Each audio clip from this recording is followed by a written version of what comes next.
Breaking లో చూస్తున్నాం. రేపు గాంధీ భవన్ లో సాయంత్రం 5 గంటలకు TPCC PAC and advisory committee సమావేశం కానుంది.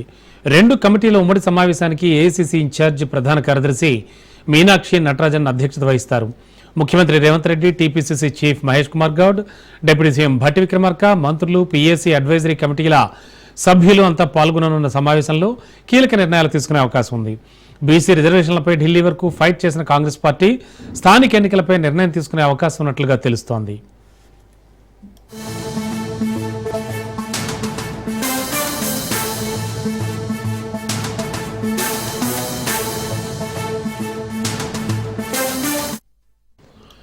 రేపు గాంధీ భవన్ లో సాయంత్రం 5 గంటలకు TPCC, PAC and advisory committee సమావేశం కానుంది. 2 కమిటీల ఉమ్మడి సమావేశానికి ఏఐసీసీ ఇన్ఛార్జ్ ప్రధాన కార్యదర్శి మీనాక్షి నటరాజన్ అధ్యక్షత వహిస్తారు. ముఖ్యమంత్రి Revanth Reddy, TPCC chief Mahesh Kumar Goud, deputy CM Bhatti Vikramarka, మంత్రులు, పీఏసీ, అడ్వైజరీ కమిటీల సభ్యులు పాల్గొననున్న సమావేశంలో కీలక నిర్ణయాలు తీసుకునే అవకాశం ఉంది. బీసీ రిజర్వేషన్లపై ఢిల్లీ వరకు ఫైట్ చేసిన కాంగ్రెస్ పార్టీ స్థానిక ఎన్నికలపై నిర్ణయం తీసుకునే అవకాశం ఉన్నట్లుగా సమాచారం.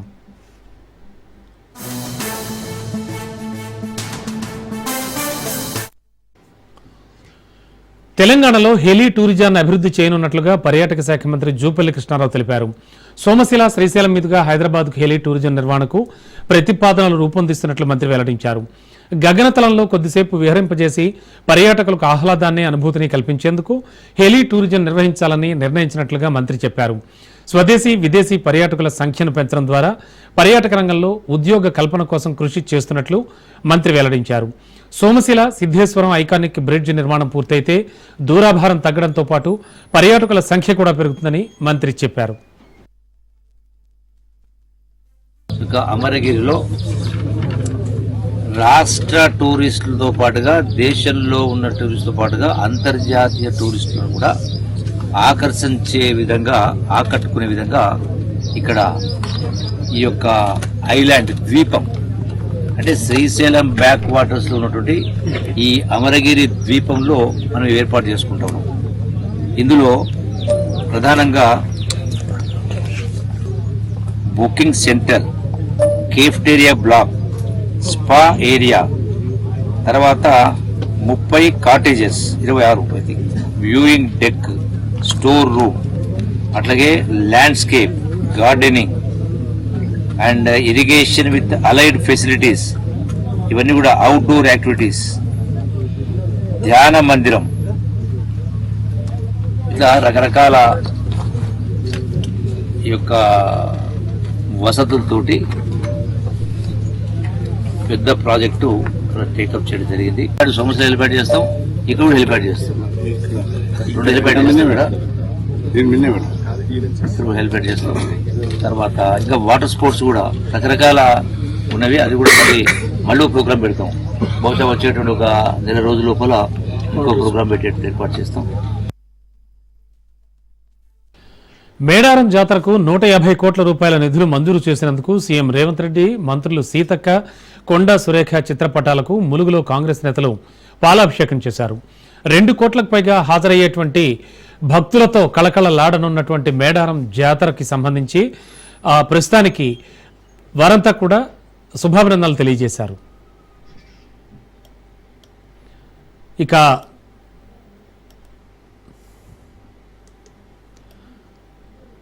కల్తీ కల్లు పేరుతో కల్లు దుకాణాలపై దాడులు ఆపాలంటూ మాజీ మంత్రి శ్రీనివాస్ గౌడ్ డిమాండ్ చేశారు. తెలంగాణ కల్లుగీత కార్మికులు, కల్లుగీత వృత్తిదారుల సంఘం నిర్వహించిన నిరసనలో పాల్గొన్న నేతలు కాంగ్రెస్ పార్టీ ఇచ్చిన హామీలన్నింటినీ నెరవేర్చాలన్నారు. బార్లు, వైన్ షాపుల్లో కల్లుగీత సొసైటీ సభ్యులకు 25% రిజర్వేషన్లు కల్పించాలని నేతలు డిమాండ్ చేశారు. జనగామ జిల్లాకు సర్దార్ సర్వాయి పాపన్న పేరు పెట్టాలంటూ గౌడ్స్ డిమాండ్ చేశారు.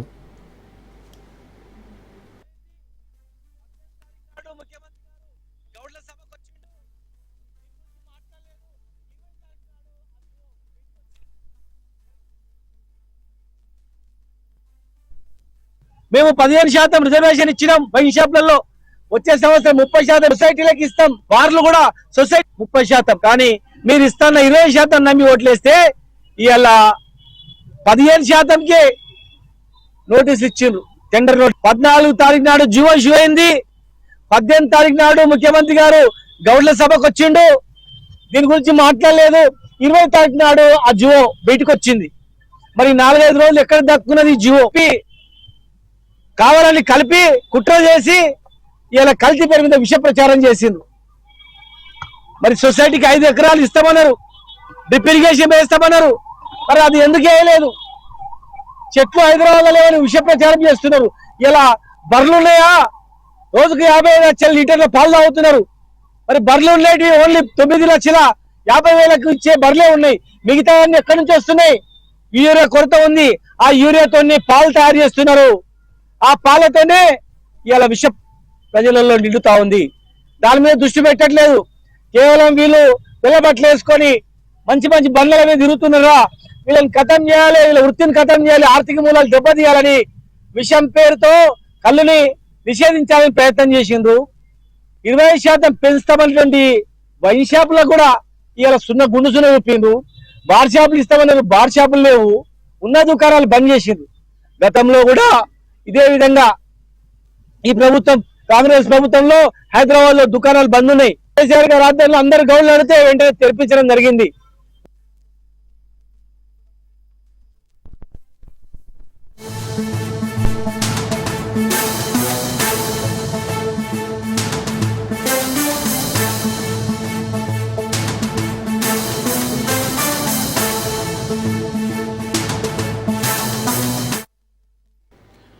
బ్రేకింగ్ లో చూస్తున్నాం. కేంద్ర మంత్రి కిషన్ రెడ్డికి మంత్రి తుమ్మల నాగేశ్వరరావు ఫోన్ చేశారు.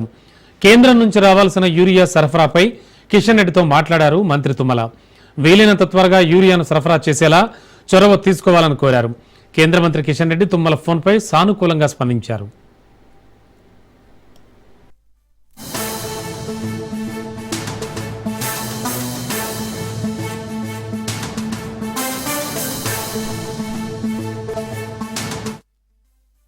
కేంద్ర మంత్రి కిషన్ రెడ్డికి మంత్రి తుమ్మల నాగేశ్వరరావు ఫోన్ చేశారు.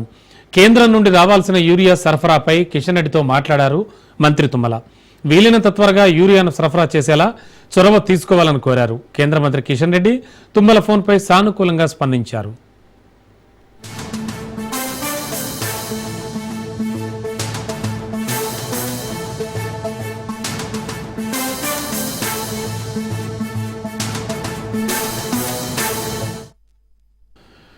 జనగామ జిల్లా కేంద్రంలో యూరియా కోసం ఎరువుల షాపుల ముందు రైతులు బార్లు తీరుతున్నారు.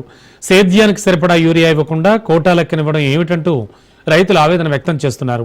ఫర్టిలైజర్ షాపుల ముందు గంటల తరబడి నిల్చున్నా యూరియా దొరకడం లేదని ఆందోళన వ్యక్తం చేస్తున్నారు. పంటకు సరిపడా యూరియా ఇస్తేనే ఫలితం ఉంటుందని, లేదంటే పంటలు పండక పెట్టుబడి ఖర్చులు కూడా రావని రైతులు వాపోతున్నారు.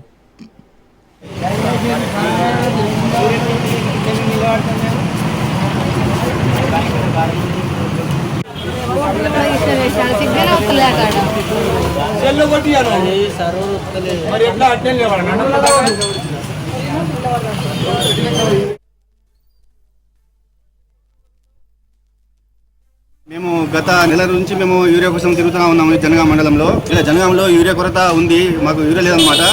మేము దాదాపు 2-3 ఎకరాలు మేము నాట్లేసుకున్నాము. మనకు యూరియా అనేది ఇప్పుడు మేము నాటేసుకొని ఒక నెల రోజులు కావస్తుంది. మేము ఫస్ట్ తప్ప మేము యూరియా, సెకండ్ తప్ప ఫస్ట్ తప్ప యూరియా వేసుకోవాలి, కానీ మాకు యూరియా లేదు. మేము జనగామ మండలం వచ్చి అడుగుతుంటే ఇక్కడ దొడ్డు యూరియా ఉంది, సన్న యూరియా సప్లై లేదు, కావాలని మేము ఇస్తామని చెప్పి చెప్తున్నారు. కాబట్టి మేము ఇక్కడ కలెక్టర్ ఆఫీస్ ముందు ఉన్నటువంటి ఆగ్రోస్లో, ఇక్కడ ఉన్న ఆగ్రోస్ మీద రోజు తిరుగుతూ ఉన్నాము, యూరియా లేదు అని చెప్పి చెప్తున్నా ఉన్నారు. జనగామలో కలెక్టర్ గారు ఉండి ఏమంటున్నారంటే ఈ జనగామ మండలంలో వచ్చేసి యూరియా కొరత లేదని చెప్పేసి గత నెలలో వీళ్ళు స్టేట్మెంట్ ఇస్తూ ఉన్నారు. కానీ ఇప్పుడు యూరియా కొరత లేని ఇంత పబ్లిక్ వచ్చి ఇక్కడ ఎందుకు లైన్ కడతారు? మాకు అందుబాటులో లేదు కాబట్టి మేము వచ్చి ఇక్కడ లైన్ కట్టి యూరియా తీసుకోవాల్సి వస్తుంది అనమాట. ఇప్పుడు ఆధార్ కార్డు మీద ఒక ఎకరానికి ఒకటే బస్తా ఇస్తా అంటున్నారు, కానీ ఎకరానికి ఒక 2 బస్తాలు అయితే మనం యూరియా ఇప్పుడు వేయాల్సి వస్తుంది. ఒక బస్తా ఇస్తే యూరియా మాకు ఎట్లా సరిపోతుంది? కావున ప్రభుత్వము స్పందించి వెంటనే ఈ రైతులకు ఇలాంటి యూరియా కొరత లేకుండా అందించాలి. గతంలో మాకు ఎప్పుడు ఇలాంటి సమస్య రాలేదు, కానీ ఈ సంవత్సరం ఎందుకు వస్తుందో మాకు అర్థం కావట్లేదు. వర్షాలు కూడా ఈసారి లేట్గా పడ్డాయి కాబట్టి రైతులు మొత్తం ఇప్పుడే నాట్లు వేసుకుంటున్నారు. నార్లు మొత్తం ముదిరినా కూడా నార్లు వేసుకుంటున్నారు ఇప్పుడే. కావున ఆ రకంగా మేము నష్టపోయినా కానీ ఇప్పుడు యూరియా లేకుండా ఇట్లా నష్టపోతున్నాం. కావున ప్రభుత్వం వెంటనే స్పందించి మాకు యూరియా సకాలంలో అందించాలని. అటు వికారాబాద్ పట్టణంలో రైతులు తీవ్ర ఇబ్బందులు పడుతున్నారు. యూరియా ఎరువు కోసం కిలోమీటర్ల మేర క్యూలు కడుతున్నారు. భూమి పట్టా పాస్బుక్ ఉన్న వాళ్లకే యూరియా ఇవ్వడంపై కౌలు రైతులు ఆగ్రహం వ్యక్తం చేస్తున్నారు. తెల్లవారుజామునే డిపో వద్దకు రైతులు బార్లు తీరుతున్నారు. గంటల కొద్దీ క్యూ లైన్లలో నిలబడ్డప్పటికీ యూరియా అందకపోవడంతో అన్నదాతలు ఆవేదన వ్యక్తం చేస్తున్నారు.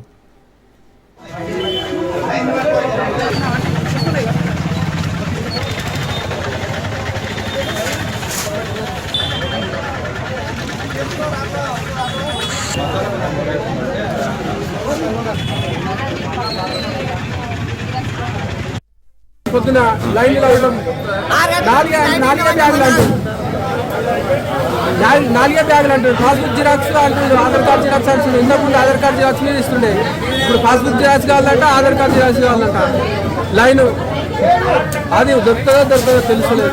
పొద్దున మేడారం జాతరకు 150 కోట్ల రూపాయల నిధులు మంజూరు చేసినందుకు సీఎం రేవంత్ రెడ్డి, మంత్రులు సీతక్క, కొండా సురేఖ చిత్రపటాలకు ములుగులో కాంగ్రెస్ నేతలు పాలాభిషేకం చేశారు. 2 కోట్లకు పైగా హాజరయ్యే భక్తులకు ఇబ్బందులు, ఆటంకాలు లేకుండా జాతర నిర్వహించేందుకు నిధులు కేటాయించినందుకు ములుగు జిల్లా కాంగ్రెస్ పార్టీ అధ్యక్షులు పైడాకుల అశోక్ ధన్యవాదాలు తెలిపారు. గత బీఆర్ఎస్ ప్రభుత్వంలో మేడారం జాతరకు నిధుల కొరత ఉండేదని, ప్రజాప్రభుత్వంలో అడవి తల్లుల కోసం అన్ని ఏర్పాట్లు చేయడానికి ముందస్తుగా నిధులు మంజూరు చేశారని పైడాకుల అశోక్ అన్నారు. పాలాభిషేకం కార్యక్రమంలో ములుగు గ్రంథాలయ సంస్థ చైర్మన్ బానోత్ రవిచందర్ తదితర నేతలంతా పాల్గొన్నారు.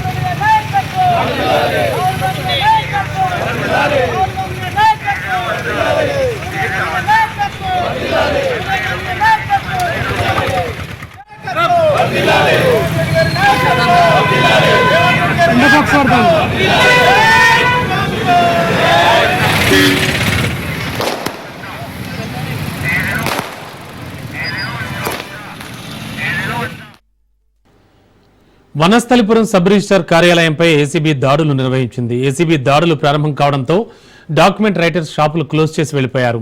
వనస్థలిపురం సబ్ రిజిస్టర్ కార్యాలయంపై కొన్ని రోజులుగా అవినీతి ఆరోపణలు వెల్లువెత్తుతున్నాయి. అక్రమ రిజిస్ట్రేషన్లపై ఏసీబీ అధికారులు కూపీలు లాగినట్లు సమాచారం. ఫేక్ డాక్యుమెంట్స్ తో పెద్ద ఎత్తున అక్రమంగా రిజిస్ట్రేషన్స్ చేసినట్లుగా ఆరోపణలు రావడంతో ఏసీబీ అధికారులు విస్తృత శోధన చేసినట్లుగా సమాచారం.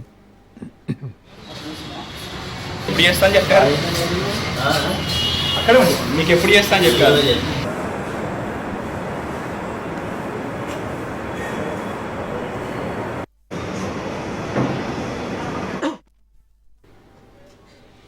ఇక 1,45,00,000 కుటుంబాలకు స్మార్ట్ రేషన్ కార్డులు ఇవ్వబోతున్నట్లుగా ఏపీ పౌర సరఫరాల శాఖ మంత్రి నాదెండ్ల మనోహర్ తెలిపారు.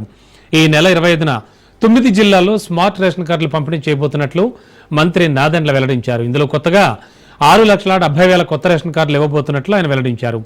స్మార్ట్ రేషన్ కార్డులపై రాజకీయ నాయకుల ఫోటోలు ఉండవని మంత్రి స్పష్టం చేశారు. కార్డు ముందు వైపు ప్రభుత్వ గుర్తు, వెనక వైపు లబ్ధిదారుడు వివరాలు మాత్రమే ఉంటాయన్నారు. ఒక భారీ స్థాయిలో టెక్నాలజీని ఉపయోగించుకుంటూ బహుశా భారతదేశంలో ఎక్కడ కూడా ఇప్పటి వరకు ఇటువంటి కార్యక్రమం జరుగుండదు. ఎందుకంటే ఎలక్షన్ కమిషన్ కూడా చాలా సమయం తీసుకుంటుంది. 25వ తారీఖున ప్రారంభించబోయే ఈ కార్యక్రమం క్షేత్ర స్థాయిలో ఇంటింటికి వెళ్ళి అందించడానికి కోసం కూడా ఒక ప్రయత్నం చేయబోతున్నాం. సో గ్రామ సచివాలయం, వార్డు సచివాలయం డిపార్ట్మెంట్తో టైఅప్ చేసుకుని ఈ కార్యక్రమాన్ని రాష్ట్ర వ్యాప్తంగా 1,45,00,000 కుటుంబాలకి అందించే విధంగా ఈ స్మార్ట్ రైస్ కార్డ్స్ తీసుకొచ్చాం. ఇదివరకు కూడా మీ అందరికీ కూడా వివరించాం. మేము దీంట్లో చాలా స్పష్టంగా కేవలం ప్రభుత్వ చిహ్నాలు, ఎవరైతే ఫ్యామిలీ హౌస్ హోల్డ్ హెడ్ ఉంటారో వాళ్ళ ఫోటో ఒక్కటే ఉంటుంది. సేఫ్టీ మెజర్గా QR కోడ్ ఉంటుంది.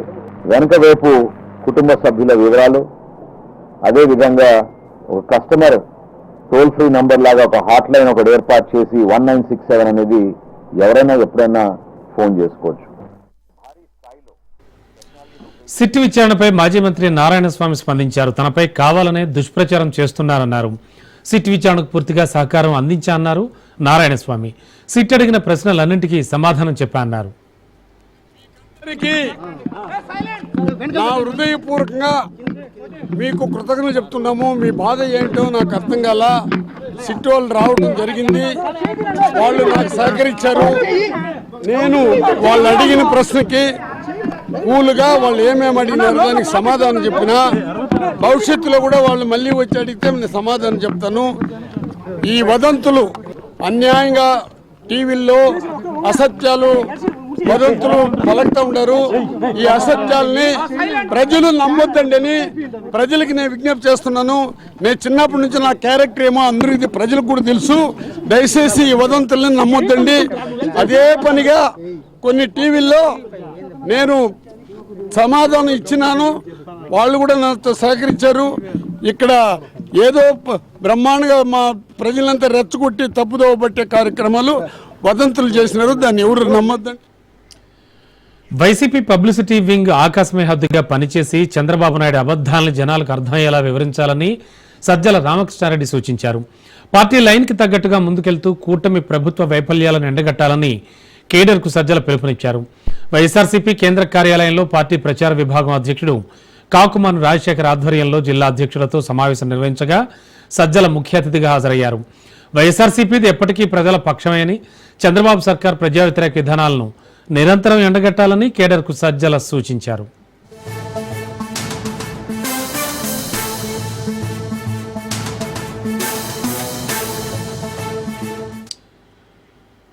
గిరిజన సామాజిక వర్గానికి చెందిన అటవీ ఉద్యోగులపై దాడి చేసిన ఎమ్మెల్యే బుడ్డా రాజశేఖర రెడ్డిపై ఎస్సీ/ఎస్టీ అట్రాసిటీ కేసులు పెట్టాల్సిందేని వైసీపీ డిమాండ్ చేస్తోంది. చట్టానికి ఎవరూ అతిథులు కాదని నీతులు చెప్పే చంద్రబాబు, పవన్ కళ్యాణ్ ఎమ్మెల్యే బుడ్డాపై చర్యలు ఎందుకు తీసుకోవడం లేదని మాజీ ఎమ్మెల్యేలు శిల్పా చక్రపాణిరెడ్డి తదితర నేతలంతా ప్రశ్నించారు. శ్రీశైలం ఎమ్మెల్యే రాజశేఖర రెడ్డిపై ఎస్సీ/ఎస్టీ అట్రాసిటీ కేసులు నమోదు చేయాలని జిల్లా ఎస్పీ అధిరాజ్ సింగ్ రాణాను కలిసి వైసీపీ నేతలు వినతిపత్రం అందజేశారు.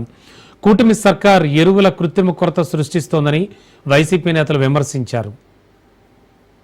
శ్రీశైలం ఎమ్మెల్యే బుడ్డా రాజశేఖర రెడ్డి గారు మొన్న రాత్రి హింసించినటువంటి విధానాన్ని గురించి ఎవరైతే రాత్రి వేళ 10 గంటలకు ఎమ్మెల్యే గారు చేయి చేసుకోవడం, 10 గంటల్లో ఈ సంఘటన జరిగితే రాత్రి 2 వరకు కూడా ప్రభుత్వ వాహనాలే తనే నడుపుకుంటూ అర్ధరాత్రి వేళల్లో బజార్ల వెంట తిప్పుతూ ఎస్సీ/ఎస్టీ మైనార్టీలకు సంబంధించినటువంటి ప్రభుత్వ ఉద్యోగులను కొట్టడం జరిగింది, దారుణంగా కొట్టడం. ఆ విషయాన్ని గురించి ఈరోజు పోలీస్ స్టేషన్ లో చూస్తే నిన్న ఎఫ్ఐఆర్ నమోదైనట్లుగా చూస్తా ఉన్నాం. ఆ ఎఫ్ఐఆర్ చెత్తపుట్టలేయాల వేస్ట్.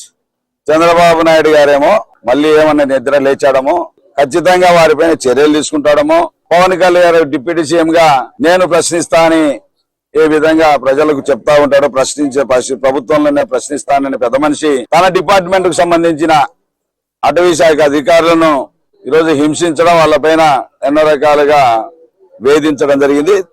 బాగా దుర్మార్గంగా కొట్టడం కూడా జరిగింది. రాత్రి 2 గంటలకు వదిలిపెట్టడం జరిగింది.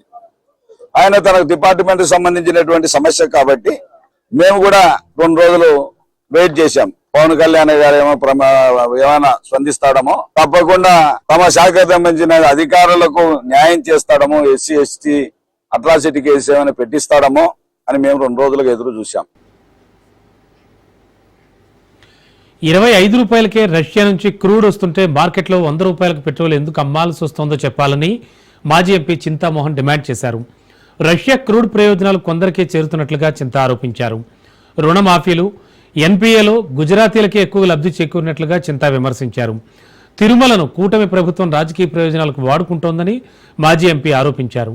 ఢిల్లీకి చక్కర్లు కొడుతోన్న చంద్రబాబు నాయుడు రాష్ట్రానికి తెచ్చిందేమీ లేదని చింతామోహన్ ఎద్దేవా చేశారు. మదనపల్లె, పులివెందుల మెడికల్ కళాశాలల గురించి కూటమి ప్రభుత్వం పట్టించుకోవడం లేదంటూ చింత ఫైర్ అయ్యారు.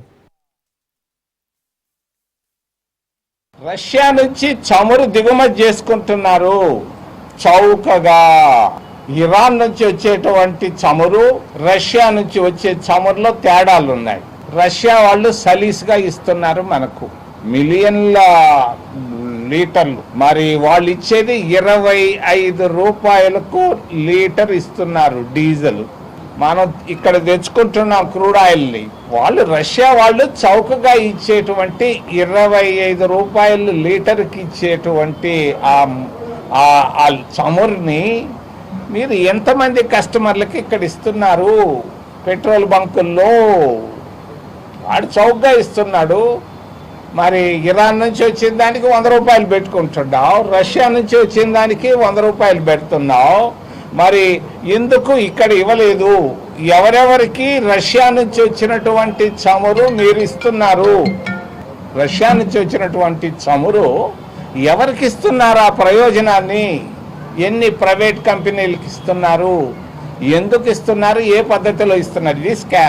ఇది స్కామ్. దీని గురించి ఆడ పట్టించుకోడు, అవసరం లేదు. ఇది 2 స్కాములు. భారతీయ జనతా పార్టీ వాళ్ళు జవాబు చెప్పవచ్చు, చెప్పకపోవచ్చు, నేను అడుగుతున్నాను. ఇక ఇవి బులెటిన్ విశేషాలు చూస్తూనే ఉండండి రాజ్ న్యూస్.